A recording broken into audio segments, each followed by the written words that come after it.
Hey guys, it's Dean. Welcome to the Better Man podcast. Today's episode is an interview episode with Scott and Chris from the We Got Balls podcast. This is a discussion around sexual health and sexual wellness, specifically for men. I would say that this is a not safe for work episode, or if you have kids listening to the podcast with you, this is probably one that you might want to have a conversation with about later. But what I really do like about what they're doing with their podcast is they are normalizing the discussion of sex instead of putting it away in a box and attaching shame to it. They are having conversations around sex so that it can be normalized, but also so that we can have better overall health. What I really got out of this episode is that our sexual health is not just an optional part of our overall health, it is an integral, essential part of our overall holistic wellness. And that is what Scott and Chris are doing. They are starting to have these conversations so that we can be better, well rounded with our overall health and have the conversations that we need to have so that we can improve in this area of sexual wellness. So I hope you enjoyed this episode. It was really eye opening for me, and I'm looking forward to what you get out of it. Hope it inspires you to be a better man. What's up, guys? It's Dean. Welcome back to the Better Man podcast. Today, I have Scott and Chris here from We Got Balls, and we're going to talk about We Got Balls. What's up, guys? Woohoo. That's our favorite topic, actually. And you do too, guys. You do too. You Yeah. all got balls. So yeah. It's true. I think a good starting point for this is, I was telling you this before we started the recording, but I don't actually listen to podcasts. I haven't figured out how to work it into my life in a way that feels, the right use of my time. Just haven't gotten into the habit. So I haven't actually listened to the We Got Balls podcast before. I think I've browsed through some of the episodes, but I'd love it if you could just tell me and us, what is the mission of We Got Balls? What's the idea behind it? Yeah, Chris, you want to tackle that first? Yeah, I'll take that. So we started it as an experiment because Scott and I had done a train together about, was it 5 years ago, I guess now? And we had been working with a guy who wrote a book around what turns you on sexually. Hmm. And we were in the recovery space. And so we were working with guys and helping them tell their stories and get to the traumas that kind of bred their need to cope with sex in particular as a means of dealing with life. And so these guys' lives had become unmanageable, and so they were looking for help. And one of the clues to that was to give them a direction by understanding what turned them on. What did they type in the search bar on Google when they're looking for porn? Hmm. And so, Which is a question that most people, if you're in a men's group, whether it's a church group or recovery group or, most groups that are in this space of recovery and addiction recovery, kind of the details of what arouses us can be very vague. And so it's fairly shocking when, guys start working with us and we'll be like, well, what did you type into the search engine? Like, what were the keywords that you were looking for? It's not, because we're not aroused by everything. We're not aroused generally. We're aroused very specifically and very particularly, like a particular type of person doing a particular kind of act in a particular setting. And so that was really vague to a lot of people, even that were very seasoned in kind of 12-step recovery groups. And so this was kind of a radical idea of being curious about, why do I look for that particular thing when I go searching for porn? And so Hmm. that was the context by which we started to launch the podcast.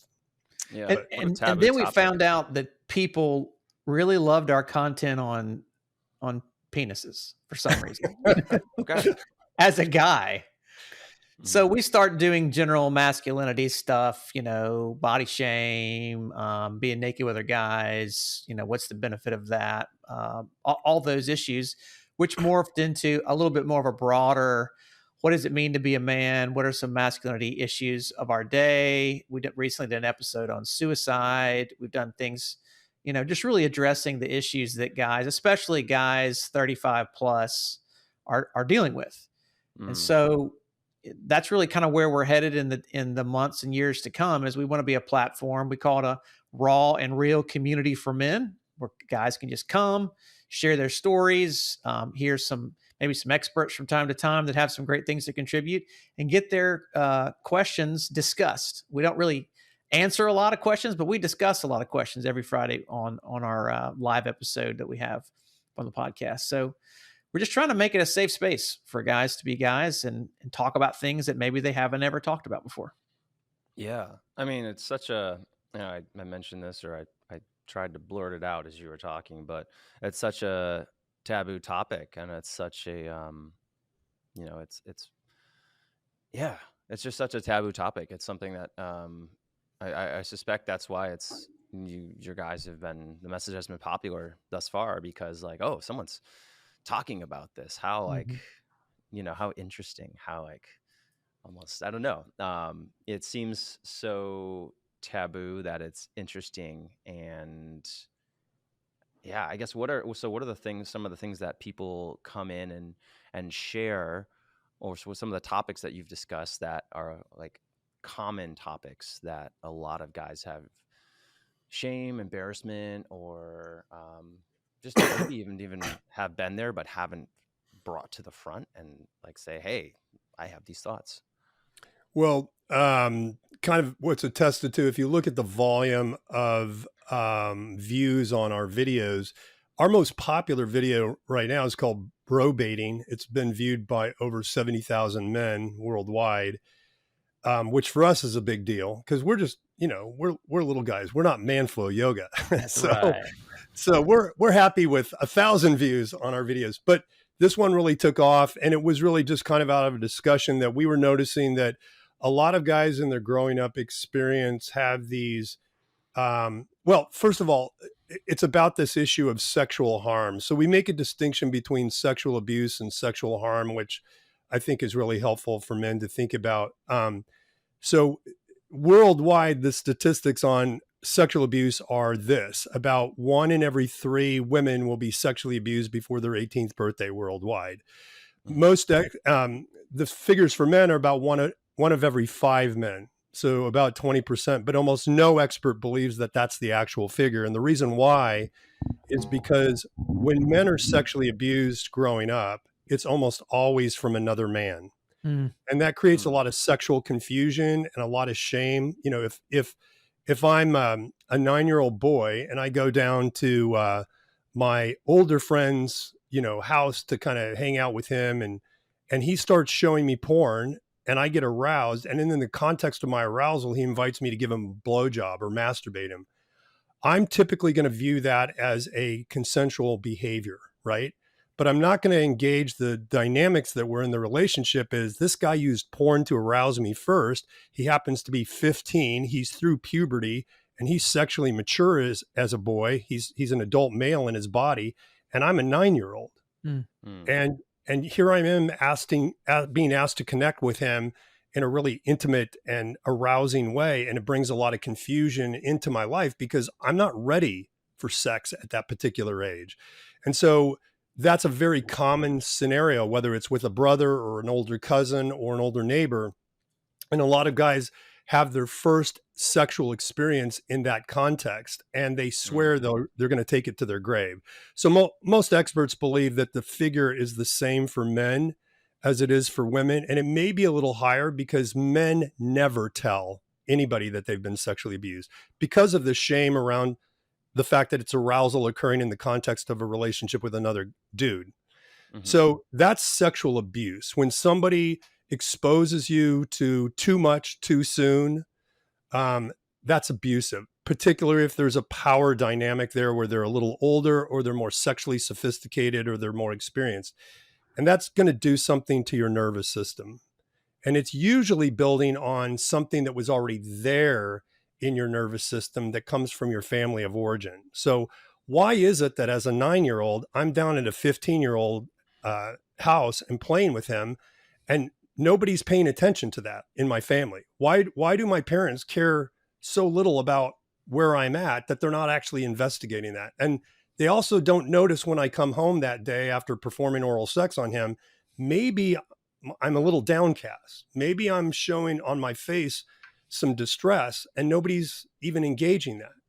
So that's the category of sexual abuse. Not everybody has sexual abuse. A lot of men do. Like we say, 1 out of every 3 worldwide. That's a lot of men.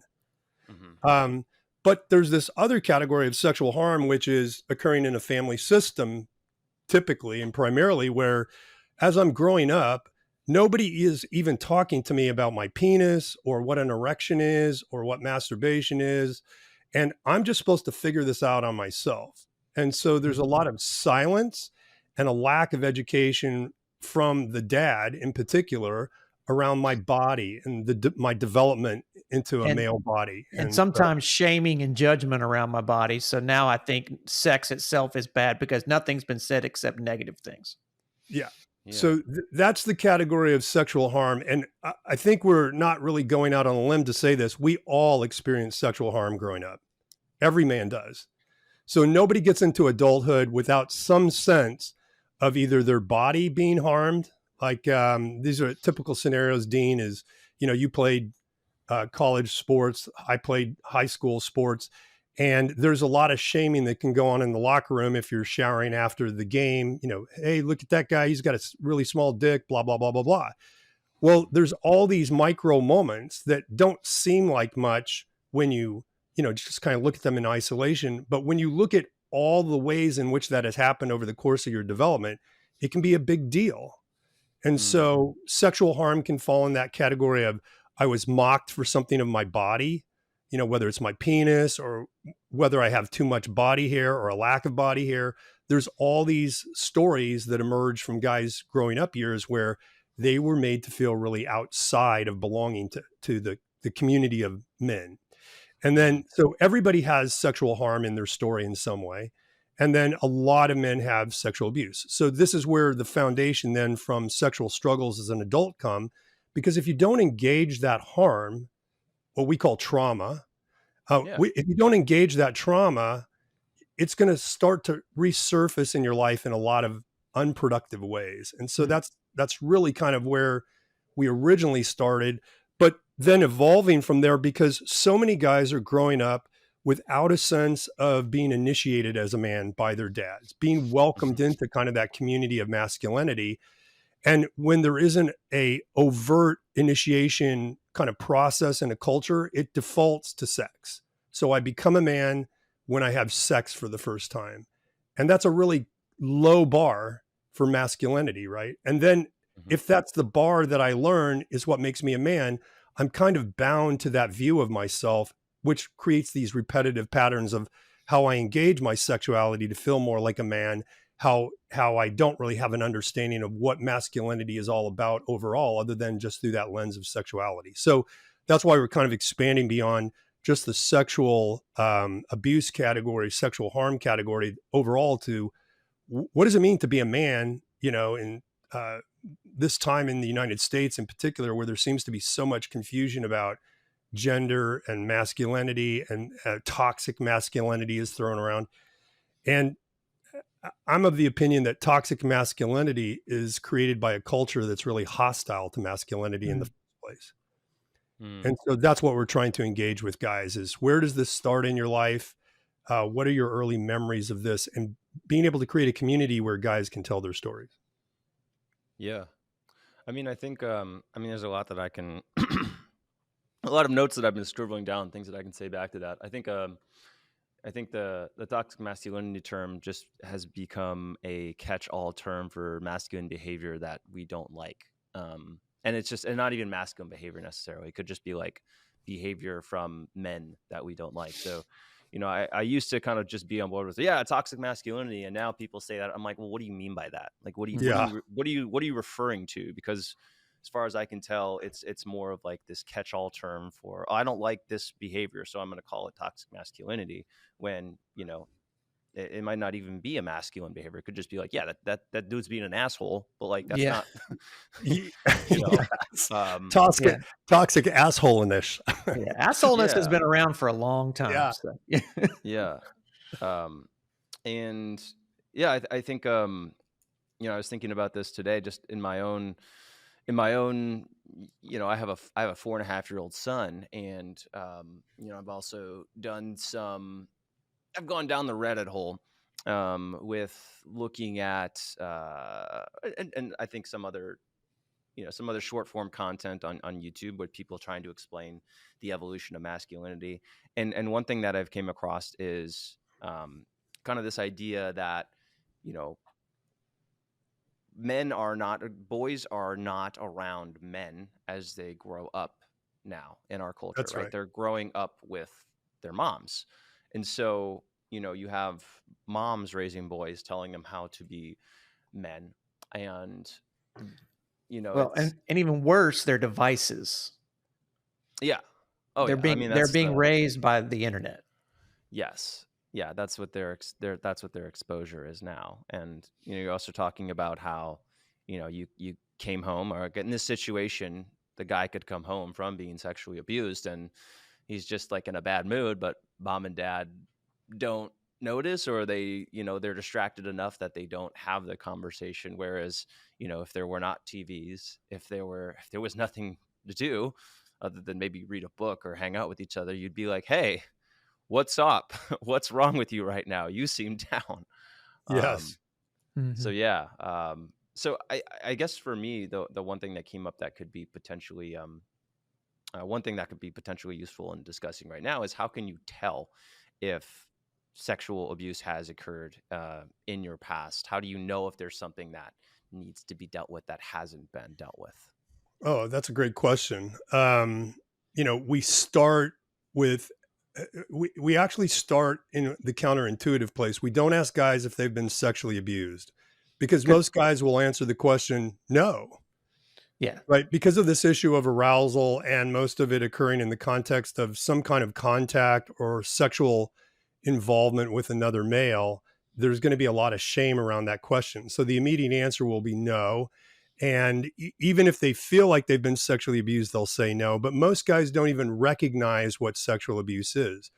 So, but we don't start there. Where we start is the family of origin. So it turns out that there's always abuse before the abuse. And this may sound really rough for us to use the term abuse about how your mom and dad treated you, but think of trauma. The word trauma comes from a Greek word that simply means wound. And there are two ways, primary ways, that we get wounded growing up in our families. The first one is just out and out abuse. There's physical abuse, there is emotional abuse, there can be sexual abuse from parents or sexualizing behavior. And Um, these days, it's actually more about neglect than it is Yeah. about overt abuse. and Neglect is the big harm that's keeping guys numbed out and looking for love in any place they can find it. to your point, Dean, about 70% of boys are being raised in a household without a male presence. So it's Yes. only moms. Well, what is Hmm. that doing to the boy's development? And so you have to look at the family system first, because if you go to the sexual harm or the sexual shame first, it's just going to magnify the guy's shame, and he's going to start shutting down emotionally, and you're not going to get him anywhere with that. So we have to set the context for how the abuse was able to occur in a family system where either A, mom and dad are not paying attention to me, they're very disengaged, they're very involved in their church life or their business life or whatever, but they're really not attending to my heart as a boy as I'm developing. That's Hmm. the bigger damage that's set in a family system. And then the other part of it is, the just out and out abuse. One of the and so that's very difficult for a guy to actually recognize and name until we start asking him questions like, tell me about a time when you felt particularly seen by your mother or father, Mm. or you were struggling with a really intense emotion like anger or fear or sadness, and you came home from school because you'd been bullied, and no, they noticed you or they didn't notice you. Tell us a memory about that.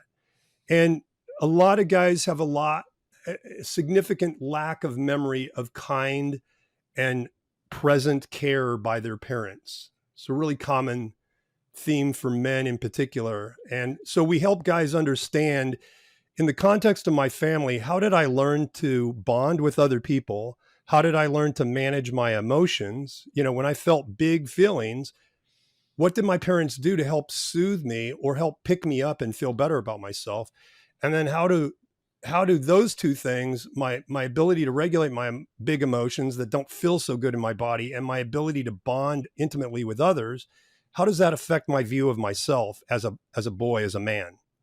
Mm. And those three things are the definition of what trauma does to us, how it impacts our lives. And so we help guys reverse engineer that by thinking about their stories that they remember. What was it like to be a boy in your home, in grade school, in middle school, in high school? What happened when you were bullied? What happened when you had your first wet dream? Or you discovered masturbation? Like, tell us about those stories. When did you first get exposed to pornography? Uh, this is another example of sexual harm. The average age for exposure to porn, Dean, is 8 years old. So in 4 more years, your son's going to be exposed to porn most likely. And it won't be naked women. It will be orgies. So, and it's going to be video. So what do you do when an 8-year-old is exposed to group sex video and he doesn't even know what an erection is, or he doesn't know what ejaculation is? There's this incredible need for dads to be involved in their sons' lives, kind of preempting that by being very engaged with their sons around their developing body and about sexuality from the time that you can start having a conversation with, oh, that's your penis, buddy, and that's a great part of your body. It feels really good when it gets hard and you touch it, doesn't it? Yeah. Okay. So you start to normalize the conversation around your body and sexuality as he's developing as a little guy.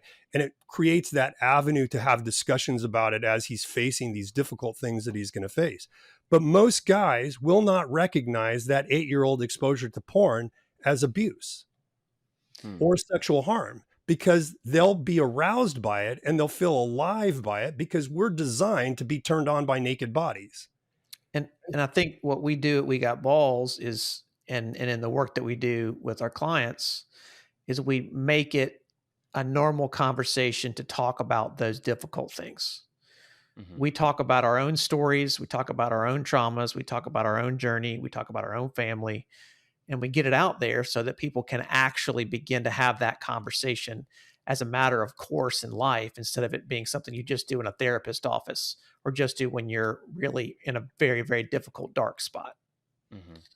So I want to bring up one thing. My wife was actually my wife was scrolling through things last night, and she said, I think she was reading this in a New York Times article, but it said it wasn't quite as significant as the statistic you just said, Scott. But it said that 1 in 10 boys would be exposed to porn by the age of 9, and I was like, 1 in 10? That's not that much. Whatever.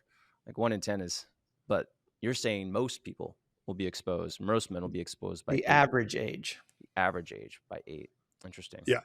By the Okay. time you're a teenager, I think the most recent stats I saw were 70% of teens have a nude photo of themselves or somebody else on their phone. And the majority of teen boys, about 90%, are using porn at least on a weekly basis. So Mm. there's a very fast on ramp into sexuality because of the ubiquitous availability of porn. Once they have a device, Mm-hmm. it could be, you can get it on Nintendo. You can start to be sexually groomed by an older man if you have a Nintendo Switch, Mm. because there are chats in games and pedophiles go into those chats and they look for lonely little guys and girls to start conversations with. And they start to hook you in by the relational dynamics that are not being offered by your mom and dad.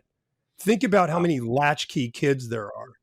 I come home from school, mom and dad are both working. I sit in front of the TV, or now more commonly, I go to my gaming devices and I game for 4 hours.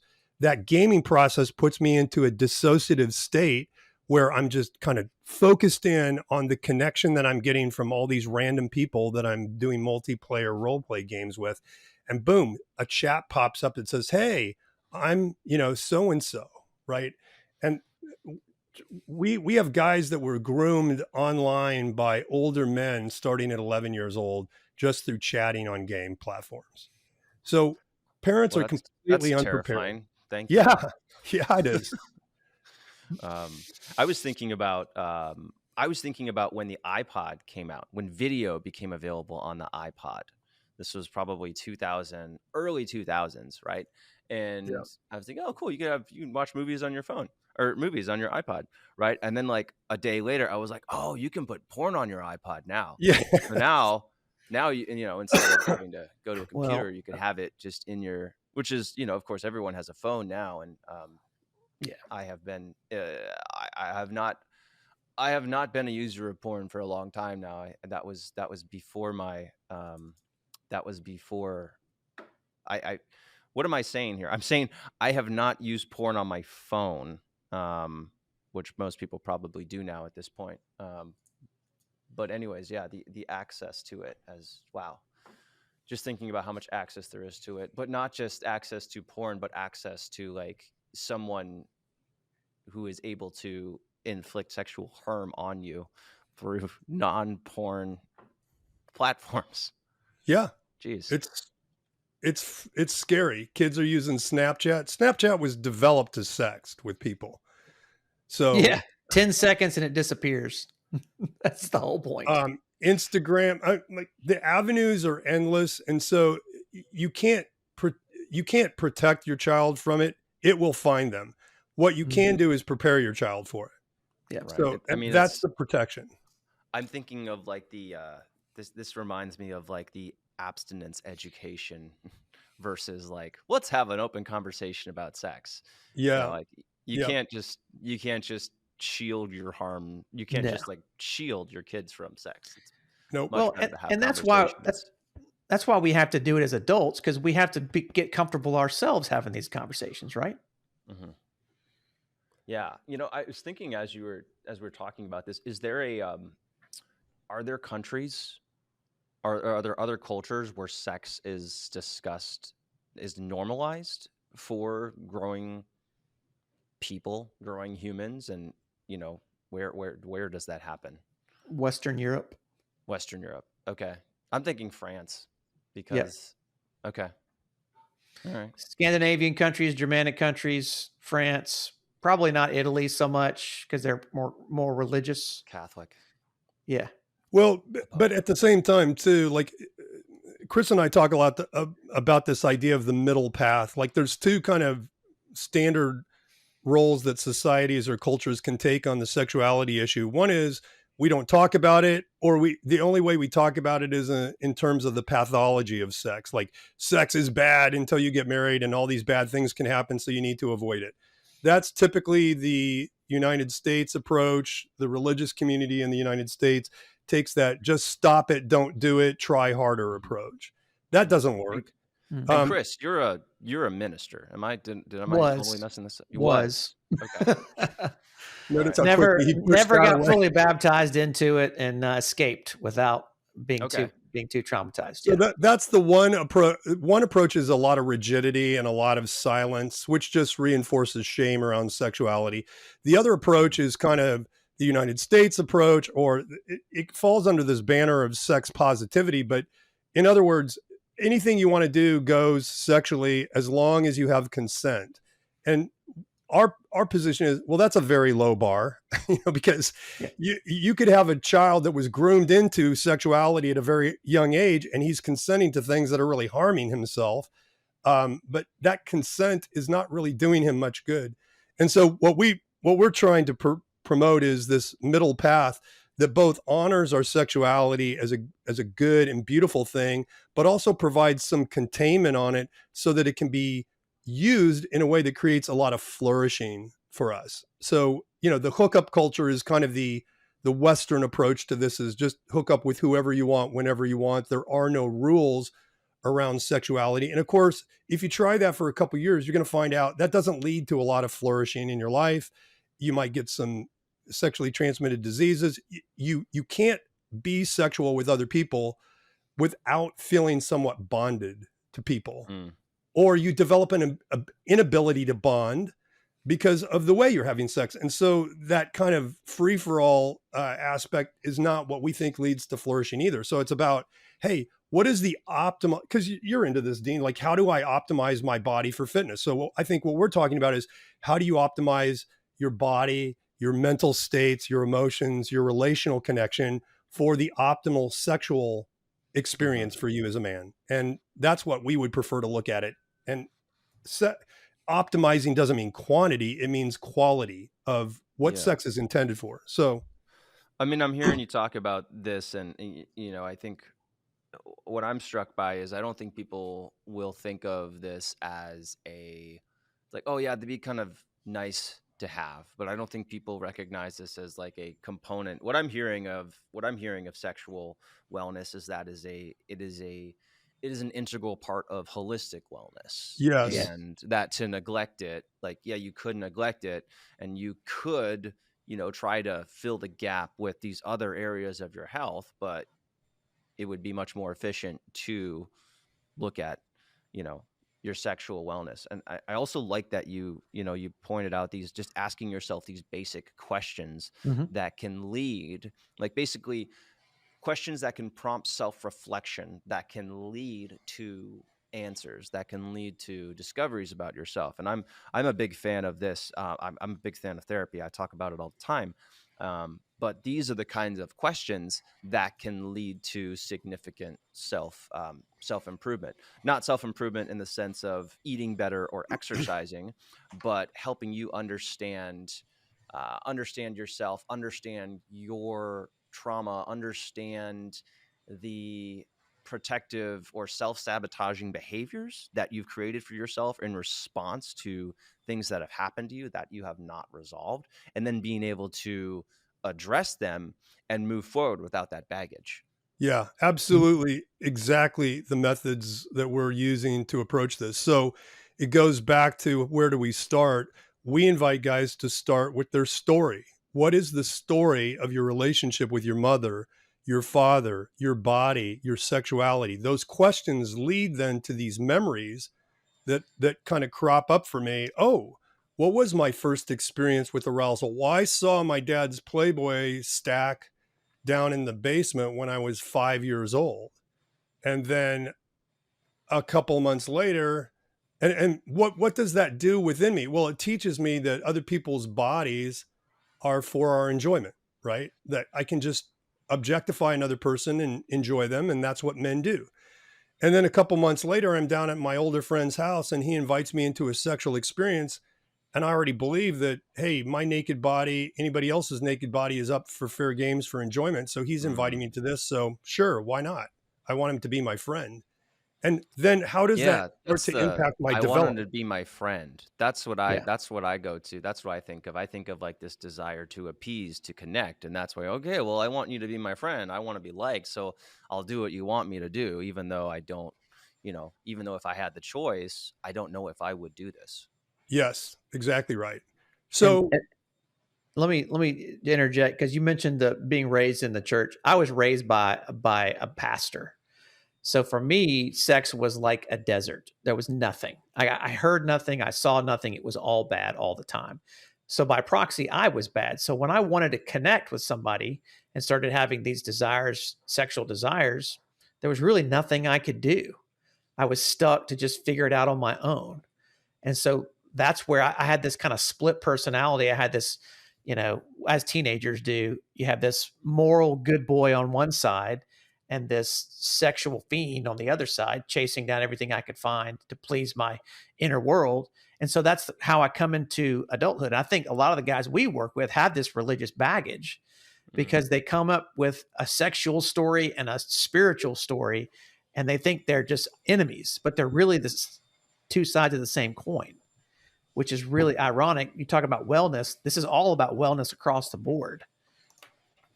Mm.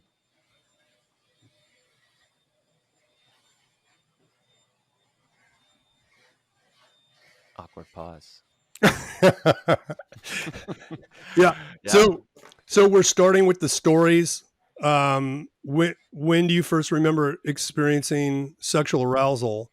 What's the context of that? How was that engaged by your mother or your father? What are the other stories? When do you remember feeling sexual shame? Where Hmm. do you think there might be sexual harm in your story? But it's not just about sexual. Then what's your relationship? describe your relationship with your mother, describe your relationship with your father, because it turns out all of this is speaking to the core issue, which is desire. What have you done with your desires and your disappointments? Mm. And what we were just talking about is so many of our stories are about belonging or not. Mhm. Mm, Do I belong? yeah. And um, helping guys kind of make sense out of their story as they're engaging, so you do a lot of this with the yoga stuff, which is engaging your body, but engaging your emotions as a process of engaging your body, because emotions are felt in the body. So when I feel anger, what does that feel like?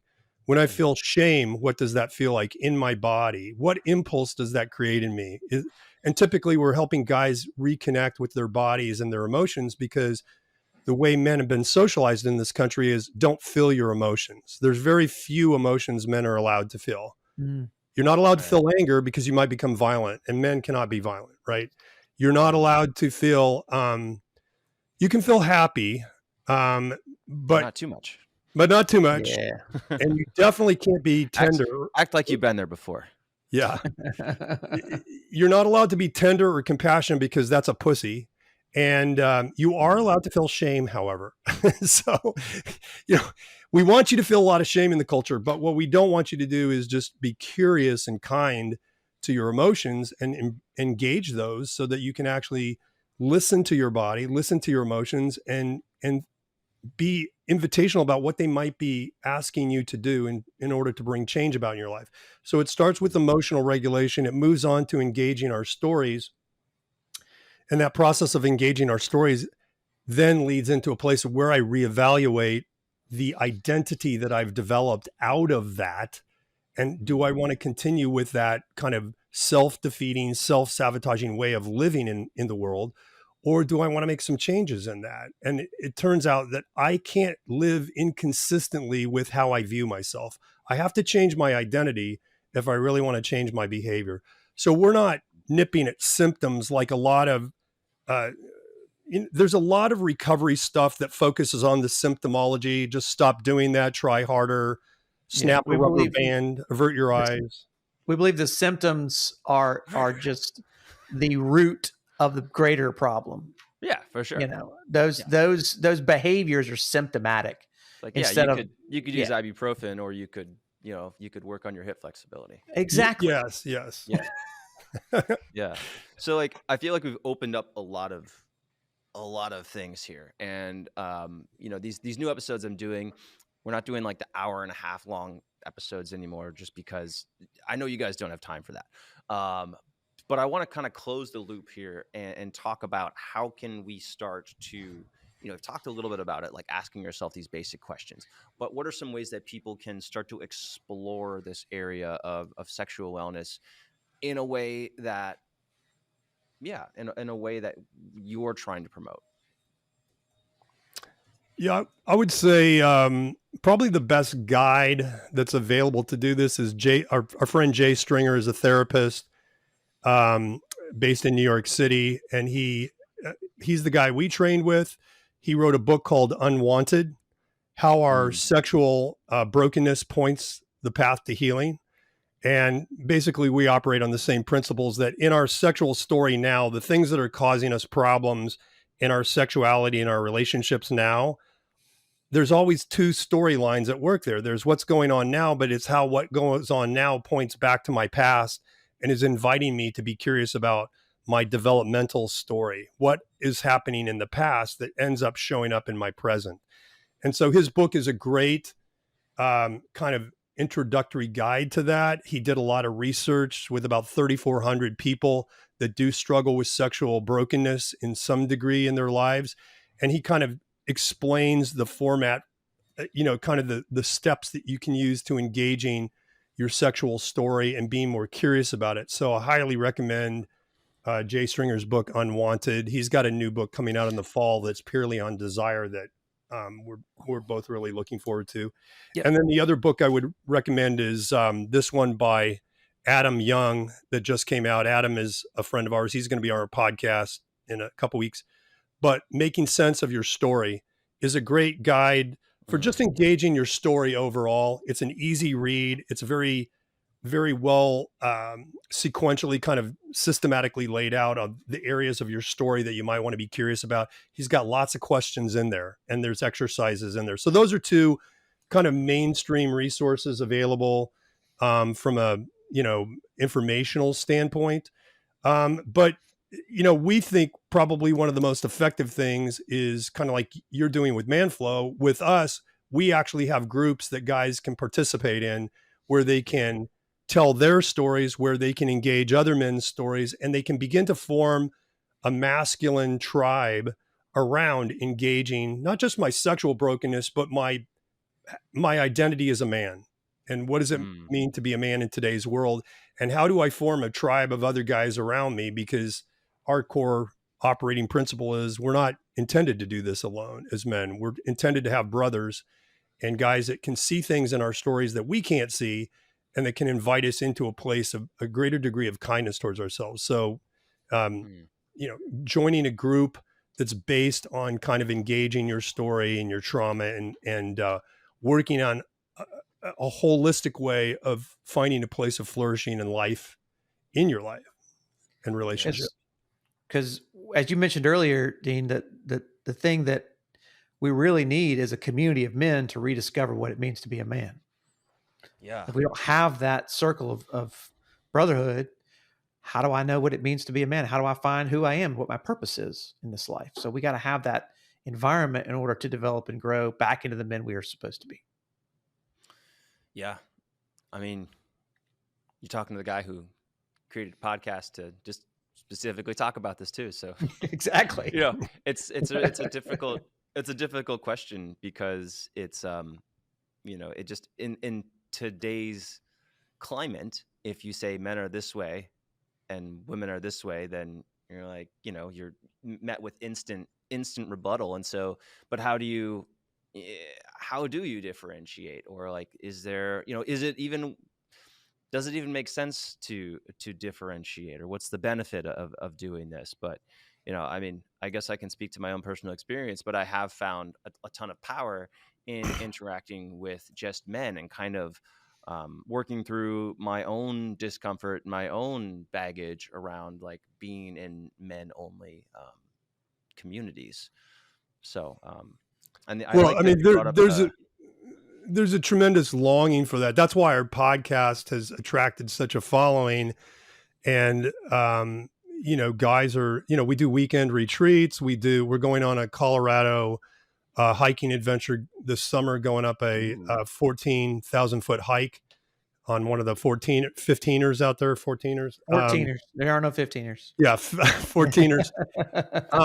What we're creating not only online, but real world experiences where men can kind of bond around their stories and engaging their stories and have experiences with their body in a context with other men where we're doing stuff and we're actually going on adventures and we're engaging our stories and we're forming community all at the same time, which I think is really critical because men are very isolated and very lonely now. And there is, we try to ground everything we do in neuroscience and the latest findings of neuroscience. And among neuroscientists, there's no dispute that males are different from females. Like that dispute is occurring in the social sciences or the soft sciences. It's not occurring in the hard sciences. Everybody knows men operate differently in their brains, in their bodies than females do in the hard science categories. And so we're trying to ground what we do in that because we think it's very empirically valid and it speaks to so many of the cultural issues. Instead of getting into the politics of it, we're actually looking at how's our design as a man work? How does my mind, how do my emotions work? How's my nervous system work? How's my endocrine system? How does all of this work together? And how can I optimize this to be the best version of myself? And that's our goal ultimately. And that's why we like working with you and other guys that we've had on the podcast, just everybody that's kind of in the space of, I guess you could call it the new manosphere. It's not to be an asshole like Andrew Tate, like, right? Yeah. It's not about having a lot of bravado and bagging a lot of women and, driving a Ferrari. It's about thinking about what is the best version of me and how do I get pointed in that direction and stay consistently moving in that direction. And our contention is you can't do that without the help of other men. Right. So Yeah. that's what we're inviting guys to. I love that. Um, I love that. And I love that you also brought in this concept of what is the story? What Mhm. is your story around yourself? That's a question that I didn't initially understand, and now I've got a friend who I talk with, and he's like, "Oh, well, what's your story around that? What do you Mm, tell yourself?" Whenever I explain a situation, he's like, "Well, what's your story around that?" And now I understand, like, oh, like, what is the sense that I'm making of this, rather than like, here is the facts, this is what the reality is. But then you create a story on top of that to create meaning to it. And so that's when right. you look at that and recognize that, oh, I can retell this story, or I can tell myself a different story, then there's some magic that happens there. Yeah, that's So I love that you brought transformative. that in. Yep. And that's Yeah. exactly what we're doing. So that's awesome, dude. And it's very human too. I think we miss that part. That's we've used stories throughout our history to make Right. meaning and sense of things. Yeah. Well, I wanna stop here just because time-wise, but also, I wanna have you guys back. I'd love to hear kind of your personal stories with what got you into this work. A theme that we've explored here a lot on the Better Man podcast is significant times of trauma or Mm. significant, harmful experiences, but also how did people somehow come out of those for the better? How do they grow from them? And that's where,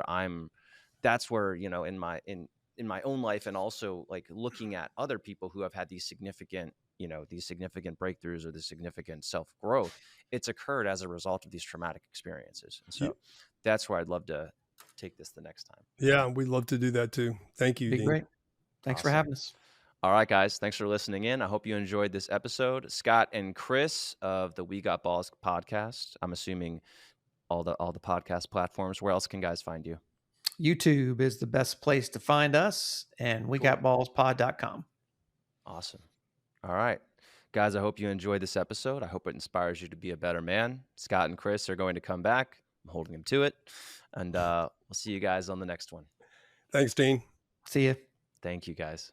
All right, guys. I hope you enjoyed that interview with Scott and Chris from We Got Balls.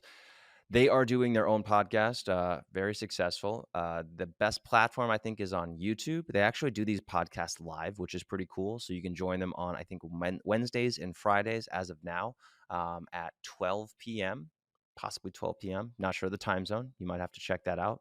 Links are in the show notes here.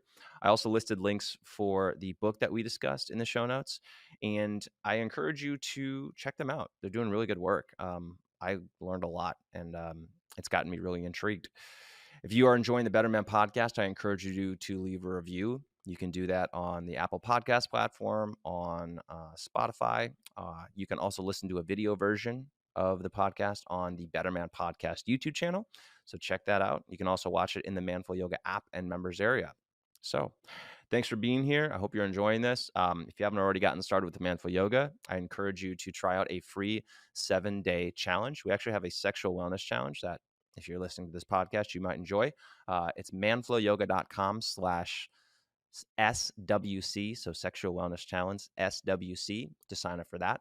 And totally free, no credit card required. All right, guys. Hope you're enjoying this. Hope this inspires you to be a better man. I'll see you on the next episode.